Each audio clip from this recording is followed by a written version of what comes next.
आज हम चर्चा करने जा रहे हैं महान समाजशास्त्री मैक्स वेबर के बारे में। मैक्स वेबर का जन्म 1864 और उनकी मृत्यु 1920 में हो गई। एमिल दुर्खाइम सहित मैक्स वेबर को आधुनिक समाजशास्त्र को एक विशिष्ट सामाजिक विज्ञान के रूप में प्रतिष्ठित करने वाला प्रवर्तक समाजशास्त्री माना जाता है। इन दोनों में से वेबर की कृतियां अधिक दुर्बोध और विशद होते हुए भी समाजशास्त्रियों के विवेचन और सर्वाधिक प्रेरणा का स्रोत रही है। उनके अधिकांश लेखन काफ़ी लंबे एवं विविधतापूर्ण है। अधिकांश का अनुवाद अब अंग्रेजी में उपलब्ध है। जहां दुर्खाइम ने समाजशास्त्र को तत्कालीन प्रत्यक्षात्मक विज्ञान के रूप में प्रतिस्थापित करने का प्रयास किया, वहाँ वेबर ने तत्कालीन जर्मनी के नवकांतवादी संप्रदाय विल्हेम विंडलबैंड और हेनरिक रिकर्ट से संबंधित में दीक्षित होने के कारण समाजशास्त्र को एक व्याख्यात्मक, इंटरप्रिएटिव और अंतर्निरीक्षणात्मक इंट्रोस्पेक्टिव विज्ञान बनाने पर बल दिया। दुर्खाइम की भांति वेबर भी शिक्षक प्रोफेसर थे, किंतु उनकी शिक्षा दीक्षा एक जूरिस्ट की कानून थी। उन्होंने दर्शन और अर्थशास्त्र का भी अध्ययन किया, किंतु इन विषयों के अध्ययन की अपेक्षा उनकी रुचि व्यवहारिक राजनीति में अधिक थी। उनका रुझान राजनेता बनने की ओर था, जो कभी बन नहीं पाए। वेबर को बहुधा कार्ल मार्क्स के प्रतिद्वंदी और विरोधी के रूप में चित्रित किया जाता है, किंतु यह विचार तर्कसंगत नहीं है, क्योंकि इन दोनों के कार्यक्षेत्र भिन्न रहे हैं। मैक्स वेबर के लेखन की भांति उनका जीवन भी काफ़ी रोचक घटनाओं और गुत्थियों से भरा रहा है। उनका जन्म जर्मनी के इरफुत नामक कस्बे में एक ऐसे व्यापारी धनिक परिवार में हुआ था जो उदारवादी राजनीति और प्रोटेस्टेंट नैतिकता में विश्वास करता था। उनके पिता वकील थे। वे कठोर, अनुशासन प्रिय और निरंकुश तानाशाह थे। इनके ठीक विपरीत उनकी माता एक धर्मपरायण और ईश्वरनिष्ठ महिला थी। वेबर के जीवन को ढालने में उनकी मां के अतिरिक्त उनकी मौसा, मौसी, इडा एवं बामगार्डन ने भी मुख्य भूमिका अदा की है। हेडलबर्ग में उनका घर बौद्धिक क्रियाकलापों का प्रमुख केंद्र था, जहां नियमित रूप से बौद्धिक और राजनीतिक विषयों पर चर्चाएं होती रहती थी। बालक वेबर के भावी जीवन की रचना करने में इन चर्चाओं का निर्णायक प्रभाव पड़ा है। उनकी प्रारंभिक शिक्षा बर्लिन में और बाद में उच्च शिक्षा उन्होंने हेडलबर्ग, गोटिंगन और बर्लिन विश्वविद्यालयों से प्राप्त की। उन्होंने मध्यकाल के व्यापारिक संघों के इतिहास पर शोध उपाधि PhD प्राप्त की और रोमन खेतिहर संगठन पर शोध कार्य किया। शिक्षा समाप्ति के बाद उन्होंने फ्रेमबर्ग और हेडल विश्वविद्यालय में अध्यापन किया। पिता की निरंकुशतावादी प्रवृत्ति के कारण वेबर की उनसे कभी नहीं बनी। दोनों के बीच अलगाववादी संबंधों के कारण वेबर का एक बार अपने पिता से जोरदार झगड़ा हुआ और वेबर ने अपने पिता को प्रताड़ित करते हुए घर से बाहर निकाल दिया। इस घटना के कुछ समय बाद ही वेबर के पिता की मृत्यु हो गई, जिसका वेबर को गहरा आघात लगा। वे इस मृत्यु के लिए स्वयं को दोषी मानने लगे। अपराध बोध की इस भावना से ग्रसित हो वेबर पागलपन की हद तक मानसिक रूप से टूट गए और लगभग 4 वर्षों तक मनोवैद्यकीय दशा में इधर उधर घूमते रहे। इस अवधि में उन्होंने कोई बौद्धिक कार्य नहीं किया। इस संदर्भ से उबरने के बाद सन 1903 में वे पुनः बौद्धिक कार्यों में जुट गए और प्रचुर मात्रा में लेखन कार्य किया। उनका अधिकांश लेखन कार्य लेख, शोध पत्र, व्याख्यान और वार्ता के रूप में है। उनकी सर्वाधिक प्रमुख कृति रिटसेप्ट और गेसलसेप्ट 1922 थी, जिसका अनुवाद अंग्रेजी में इकोनॉमी एंड सोसाइटी के रूप में सन 1968 में हुआ। वेबर के अध्ययन के प्रमुख विषय सामाजिक विज्ञानों का दर्शन 1949 से 75, युक्तिकरण रेशनलाइजेशन 1922 से 1930, प्रोटेस्टेंट नैतिकता की धारणा 1930, मार्क्स और मार्क्सवाद से संबंध 1927 और जर्मन समाज से संबंधित उनका सत्ता राजनीति का विश्लेषण 1946 से 78 आदि रहे। मैक्स वेबर की समाजशास्त्र की पद्धति शास्त्रीय और दर्शन शास्त्रीय विचारणाओं को पारंपरिक रूप से नवखंतवादी दर्शन का एक रूप माना जाता है। यह दर्शन प्रघटना फिनोमिनन अर्थात दृश्य जगत और बोधकारी चेतना नवीन दोनों में अंतर करता है। वेबर के समाजशास्त्र में हम यह अंतर प्राकृतिक और सामाजिक विज्ञानों के बीच उनके द्वारा किए गए अंतर में देखते हैं। सामाजिक विज्ञानों का संबंध स्वरूपों फॉर्म से है, जिनके द्वारा हम विश्व को देखते हैं। इसलिए प्राकृतिक विज्ञानों में जहाँ सार्वभौमिक नियमों की रचना की जाती है, वहाँ सामाजिक विज्ञानों में यह संभव नहीं है। इन विज्ञानों में सामाजिक क्रियाओं की कारणात्मक व्याख्या की जाती है तथा इन्हें ऐतिहासिक संदर्भ में समझने पर बल दिया जाता है। यही नहीं, यह माना जाता है कि मानवीय समाज एक संयोग मात्र नहीं है, अपितु यह संभावनाओं की एक विद्या है। सामाजिक विज्ञानों के अस्तित्व का आधार ही यह है कि मानव प्राणी की अधिकांश क्रियाएं तर्क सम्मत होती है।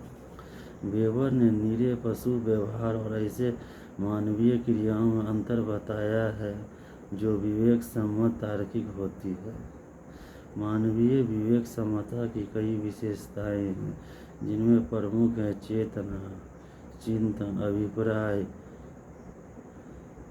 इरादा, प्रयोजन और अर्थ। ये विशेषताएं पशु व्यवहार में नहीं होती है। इसी आधार पर उन्होंने कहा है कि समाजशास्त्र को मानवीय क्रिया के अर्थ और उनके पीछे छिपे हुए विकल्पों की व्याख्यात्मक अध्ययन करना चाहिए।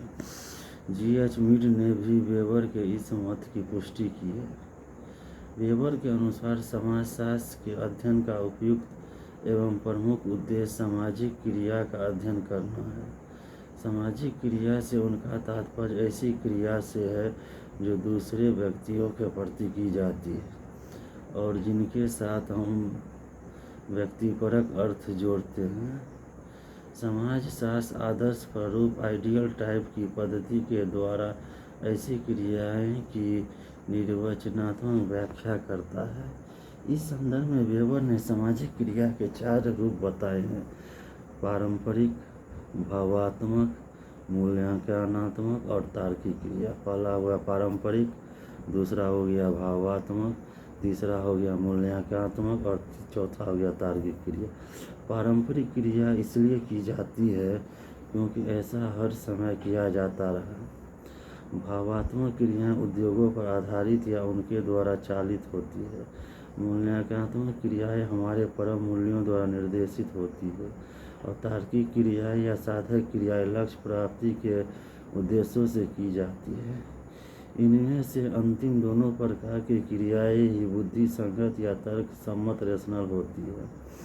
यद्यपि वेबर ने इस बात पर बल दिया है कि लक्ष्यों और परम मूल्यों दोनों में से किसी का तार्किक आधार पर चयन करना संभव नहीं है, फिर भी जब इन क्रियाओं का एक बार चयन कर लिया जाता है तब इन्हें न्यूनाधिक मात्रा में तार्किक साधनों द्वारा प्राप्त करने का प्रयास किया जाता है।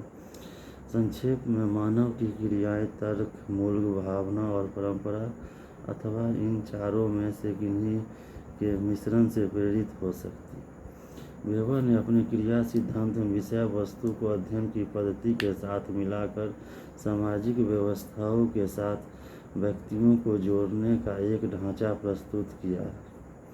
वेबर की दृष्टि में क्रिया और अंतरक्रिया के आधार पर निर्मित प्रतिमान ही व्यवस्था या प्रणाली सिस्टम की व्याख्या है। इन व्यवस्थाओं को अध्ययन करने और समझने का एक ही तरीका है और वह तरीका यह है कि कर्तागण जो कुछ करते हैं उनको क्या अर्थ प्रदान करते हैं, इसे कर्ता के दृष्टिकोण से ठीक प्रकार से समझने का यत्न किया जाना चाहिए। इस दृष्टि से पूर्णतः शुद्ध वास्तुपरक सामाजिक विज्ञान असंभव के साथ साथ वांछित भी है, क्योंकि सामाजिक जीवन की प्रकृति ही कुछ ऐसी है जिसमें समानुभूति एम्पैथी का प्रयोग आवश्यक हो जाता है ताकि व्यक्तिपरक समझ और अर्थ का प्रयोग किया जा सके। दार्शनिक स्तर पर वेबर का प्रमुख योगदान उनका मूल्य स्वतंत्रता का सिद्धांत है।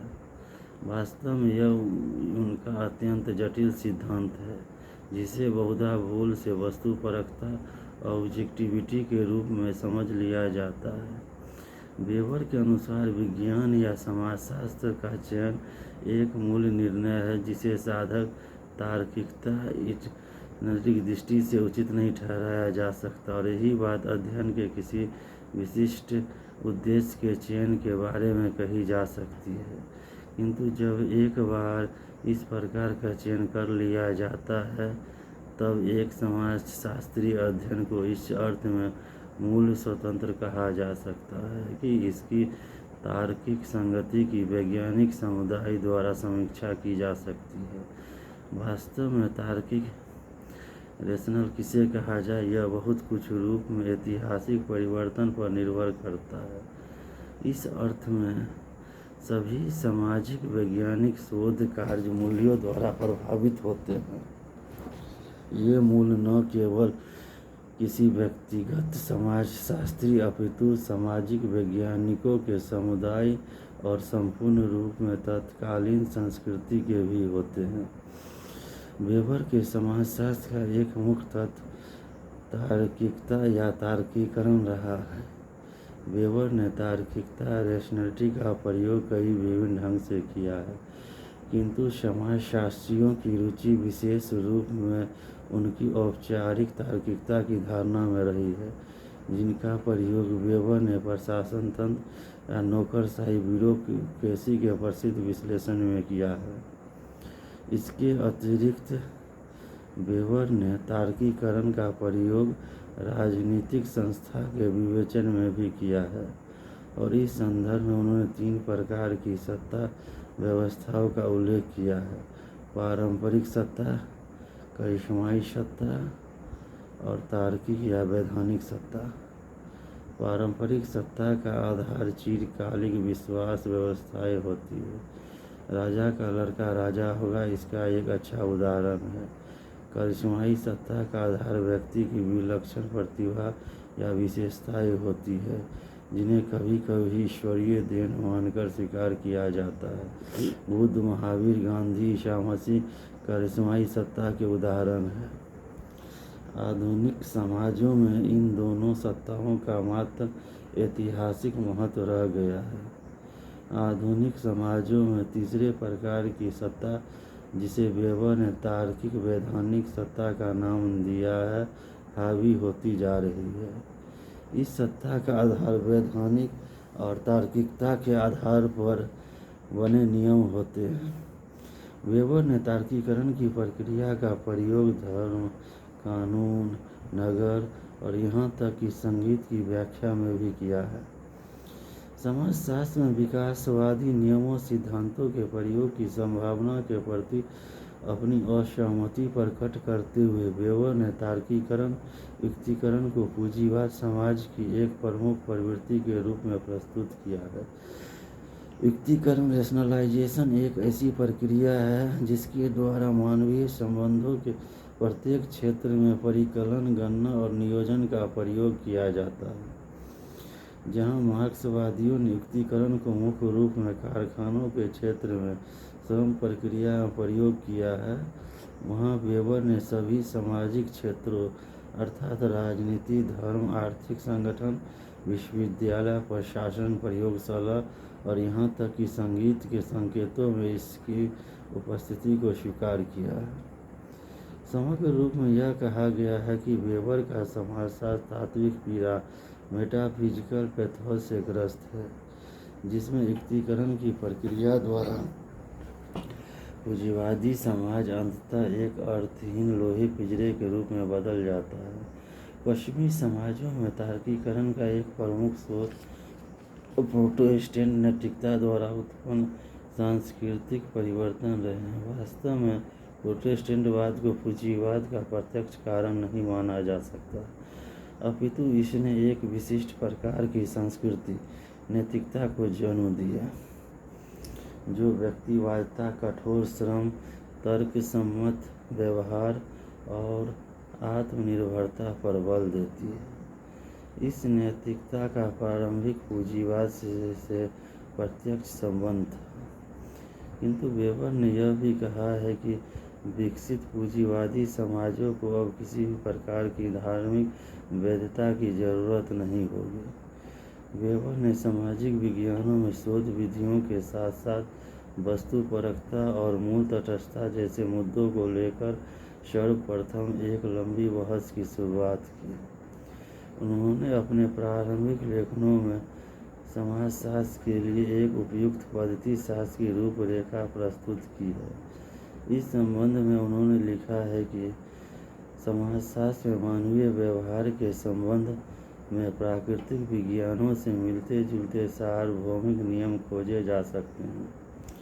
समाजशास्त्र विद्यमान और भविष्यगत दशाओं के बारे में कोई मूल्यांकन करने अथवा नैतिक औचित्य को सिद्ध करने में अक्षम है। समाजशास्त्र किसी भी प्रकार की सामूहिक अवधारणाएं जैसे राज्य और परिवार तब तक ठीक प्रकार से विकसित नहीं कर सकता जब तक कि उनकी व्यक्तिगत क्रिया के रूप में व्याख्या नहीं की जा सकती है। समाजशास्त्र का लक्ष्य क्रियाओं के अर्थ को समझना, ताकि समाजशास्त्र उसके आधार पर औपचारिक प्रतिरूपों, मॉडल्स या तुलनात्मक आधार पर क्रिया के आदर्श स्वरूपों, आइडियल टाइप्स की रचना कर सके। इसके बाद ही प्रशासन तंत्र, ब्यूरोक्रेसी जैसी समाजशास्त्र की अवधारणाओं की भी वही विश्लेषणात्मक स्थिति हो सकती है, जैसे कि हम अर्थशास्त्र में पूर्ण प्रतिस्पर्धा की अवधारणा को देखते हैं। वेबर के अनुसार समाजशास्त्र क्रिया की व्यक्तिपरक व्याख्या मात्र नहीं है, अपितु यह एक समाजशास्त्री को मूल तटस्थता जैसे कुछ मानदंडों को भी मानना पड़ता है, ताकि उसके शोध निष्कर्षों की शैक्षणिक आधार पर परीक्षा और समीक्षा दोनों की जा सकती है। वेबर ने इस संबंध में समाजशास्त्रीय शोध के सहायक के रूप में सांख्यिकी और सामाजिक सर्वेक्षण दोनों के प्रयोगों को आवश्यक बताया। उन्होंने यह भी कहा कि फिर भी सांख्यिकी तत्वों की व्याख्या और मूल्यांकन तो करना ही होगा। वेबर ने मानवीय समाजों में उच्च विकासीय प्रगति को अस्वीकार किया है। वेबर ने विज्ञानवाद और मार्क्सवाद के अतिशयपूर्ण दावों को भी स्वीकार नहीं किया है। फिर भी उनके समाज संबंधी वास्तविक अध्ययनों से यह स्पष्ट नहीं हो पाया है कि क्या वेबर ने अपने द्वारा बनाए गए पद्धतिशास्त्रीय नियमों का स्वयं अच्छे से पालन किया है। सामाजिक यथार्थ अनंत और काफ़ी विविधतापूर्ण होता है। इसके अध्ययन में व्यक्तिपरकता और अभिन्नति का आना संभव है। वास्तविकता बहुत बृहद एवं विशाल ही है। ऐसे यथार्थ का अमूर्तीकरण भी संभव नहीं है। उसे यथातत्व के रूप में समझना असंभव नहीं भी हो तब यह कठिन अवश्य होता है। इस कठिनाई को तारते हुए ही वेबर ने यथार्थ को वस्तुपूर्वक रूप में समझने हेतु आदर्श प्रारूप की विधि को प्रस्तुत किया है।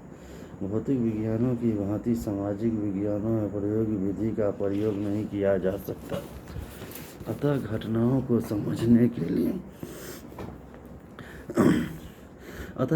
समझने के लिए एक दूसरे तरीके अर्थात तुलनात्मक विधि का प्रयोग किया जाता है। इस तुलनात्मक विधि को सटीक और वस्तुपरक बनाने के लिए ही वेबर ने आदर्श प्रारूप विधि का सुझाव दिया है। इस विधि के द्वारा कार्य कारण संबंधों को भी ठीक प्रकार से समझा जा सकता है।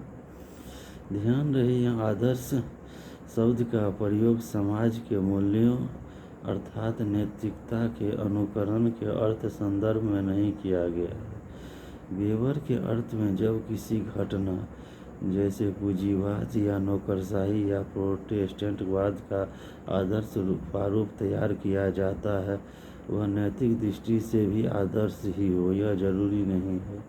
आदर्श प्रारूप से तात्पर्य घटना के उन समान लक्षणों से है जो उक्त घटना के अधिकांश दृष्टांतों में विद्यमान होते हैं। वेबर ने इस विधि का प्रयोग नौकरशाही और विश्व के 5 धर्मों के अपने अध्ययन में किया है। प्रत्येक धर्म के कुछ समान बहुप्रचलित लक्षणों की खोज कर उन्होंने उक्त धर्म के आदर्श प्रारूप को तैयार किया, ताकि उक्त धर्म की तुलना दूसरे धर्म के साथ की जा सके। आदर्श प्रारूप के आधार पर जिन समान लक्षणों को निरूपित किया जाता है, वे लक्षण उक्त घटना की सभी वास्तविक इकाइयों में मौजूद हो यह आवश्यक नहीं है। प्रजातंत्र के आदर्श प्रारूप के कुछ लक्षण अमेरिका के प्रजातंत्र में मौजूद हो सकते हैं, जबकि वे लक्षण भारत के प्रजातंत्र में न हो ऐसा संभव है। अतः यथार्थ आदर्श प्रारूप में भिन्नता हो सकती है। यथार्थ परिवर्तनशील है, अतः किसी घटना का जो यथार्थ आज है संभव है वह उसके आदर्श प्रारूप से मेल न खाए। यथार्थ में होने वाले परिवर्तनों का आदर्श प्रारूप पर कोई असर नहीं होता। बहुधा वेबर की मार्क्स के साथ तुलना की जाती है और उन्हें एक अत्यधिक वैज्ञानिक और अत्यधिक बुर्जुआई वैकल्पिक समाजशास्त्र के प्रवर्तनकर्ता के रूप में प्रस्तुत किया जाता है।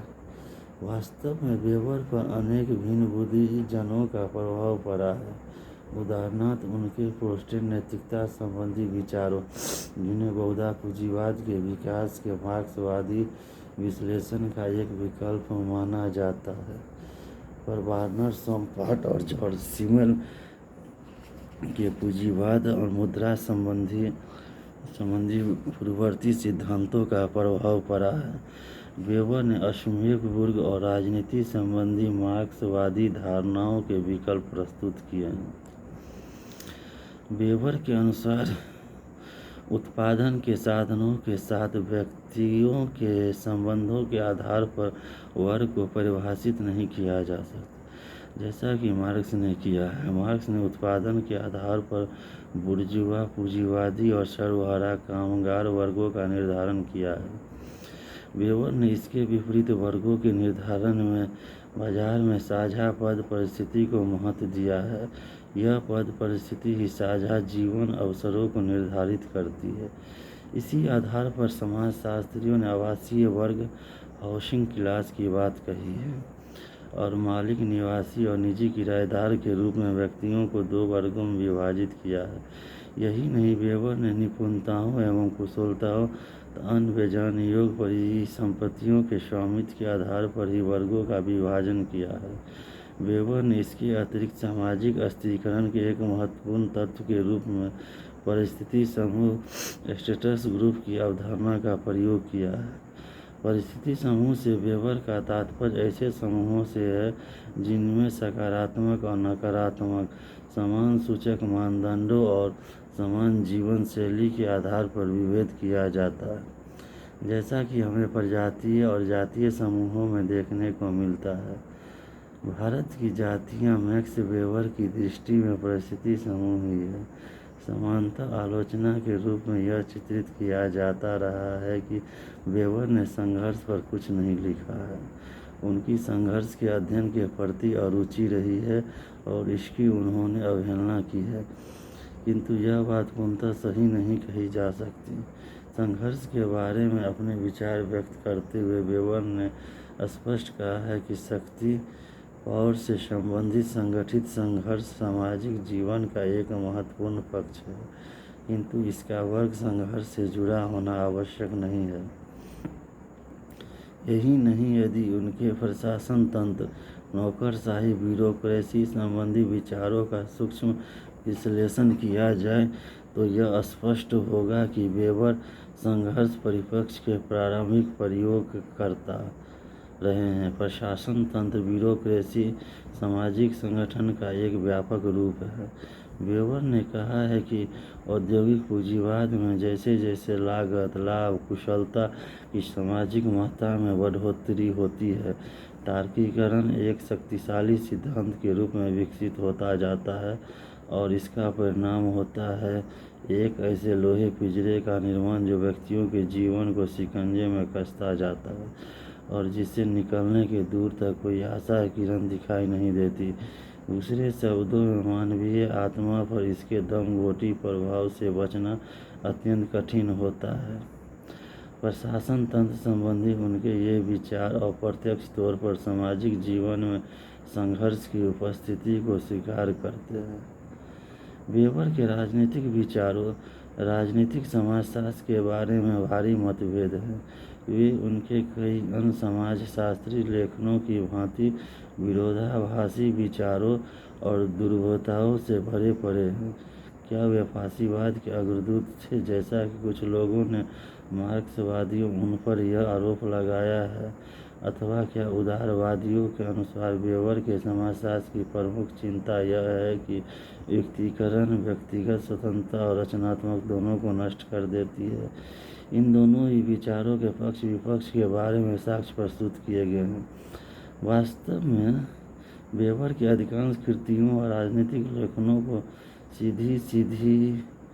सीधी साधी कोटियों में विभाजित करना कठिन है, जैसा कि कुछ सामाजिक शोधकर्ताओं ने कुछ विशिष्ट कोटियों में वर्गीकृत करने का प्रयास किया है। सामान्यतः वेबर को मार्क्स विरोधी बताया जाता है, किंतु कुछ लोगों ने पूर्ण विरोधी ठहराने के स्थान पर इस बारे में एक दूसरा मत प्रस्तुत किया है।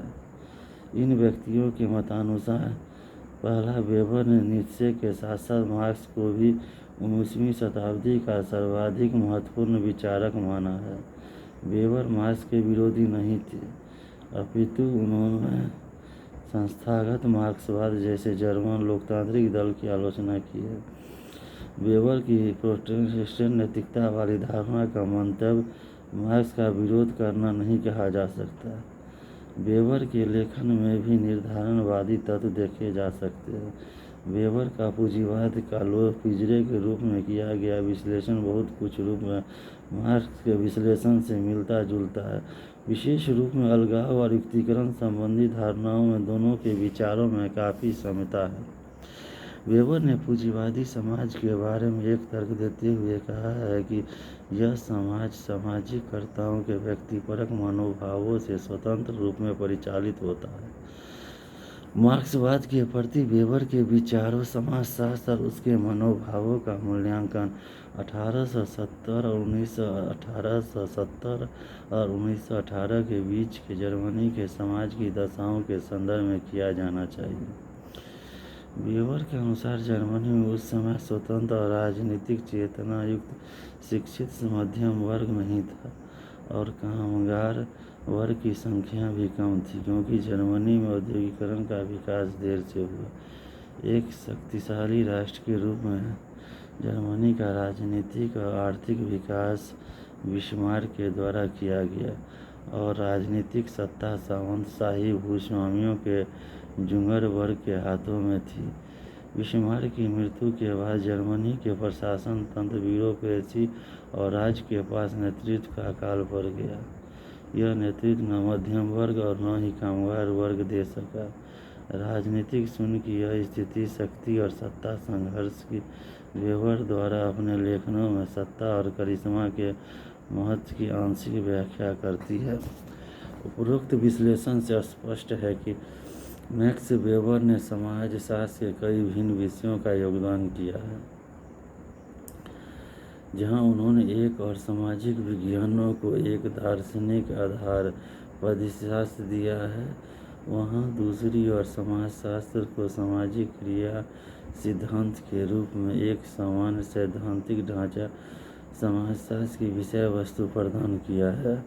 उन्होंने विश्व के 6 प्रमुख धर्म, तुलनात्मक धर्म, नगरीय समाजशास्त्र, प्राचीन समाज और आधुनिक औद्योगिक पूंजीवादी सभ्यता, कानून का समाजशास्त्र, संगीत का समाजशास्त्र, आर्थिक इतिहास जैसे अनेक विषयों पर लिखा है। वेबर की कृतियों का भी हाल के मूल्यांकन से एक तत्व और उभर कर आया है कि वेबर ने सांस्कृतिक समाजशास्त्र के क्षेत्र में भी योगदान किया है और पूंजीवादी आधुनिकीकरण के प्रति उनका आलोचनात्मक दृष्टिकोण रहा है। मैक्स वेबर के जीवन और कृतित्व पर बहुत कुछ लिखा गया है, किंतु उनकी पत्नी मरीने वेबर द्वारा लिखित मैक्स वेबर एक जीवन चरित्र 1955 समाजशास्त्र का एक गौरव ग्रंथ है, जो काफ़ी लघु होते हुए भी वेबर के निजी और सार्वजनिक जीवन का एक खुला और स्पष्ट दस्तावेज है। इसी प्रकार फ्रैंक पार्किंसन द्वारा लिखित मैक्स वेबर 1982 नामक पुस्तक उनकी समाजशास्त्रीय कृतियों की मूल बातों का एक सुंदर पराकथन है। इस पुस्तक में वेबर के विचारों के विश्लेषण के साथ साथ कटु समीक्षा भी की गई है। उल्लेखनीय है कि वेबर की मृत्यु के 80 से भी अधिक वर्षों के बाद कठिनतः ही कोई ऐसा साल गुजरता हो जब उनके कार्यों पर कोई टीका अथवा समीक्षात्मक पुस्तक न छपती हो। आजकल कांत और गोथे जैसे साहित्यिक एवं दार्शनिक दिग्गजों की भांति उनकी कृतियों को भी जर्मनी में पांडित्यपूर्ण संस्करण के रूप में प्रकाशित कर वेबर को नए ढंग से सम्मानित किया जा रहा है। प्रमुख कृतियाँ the Protestant ethic and the spirit of capitalism 1905, the Protestant ethic and the spirit of capitalism 1905, the religion of China 1916, the religion of India 1916 से 17, एंशिएंट जुडाइज्म 1917 से 19, economy and society 1921, sociology of religion 1922, the city 1922, general economic history 1923, the theory of social and economic organisation 1925, the methodology of social science 1949, the rational foundation of music 1958। Max Weber की प्रमुख कृतियाँ हैं the Protestant ethic and the spirit of capitalism 1905, the religion of China 1916, the religion of India 1917 16 से 17, ancient Judaism 1917 से 19, economy and society 1921, sociology of religion 1922, the city 1922, general economic history 1923, the theory of social and economic organisation 1925, the methodology of social science 1949, the rational foundation of music 1958।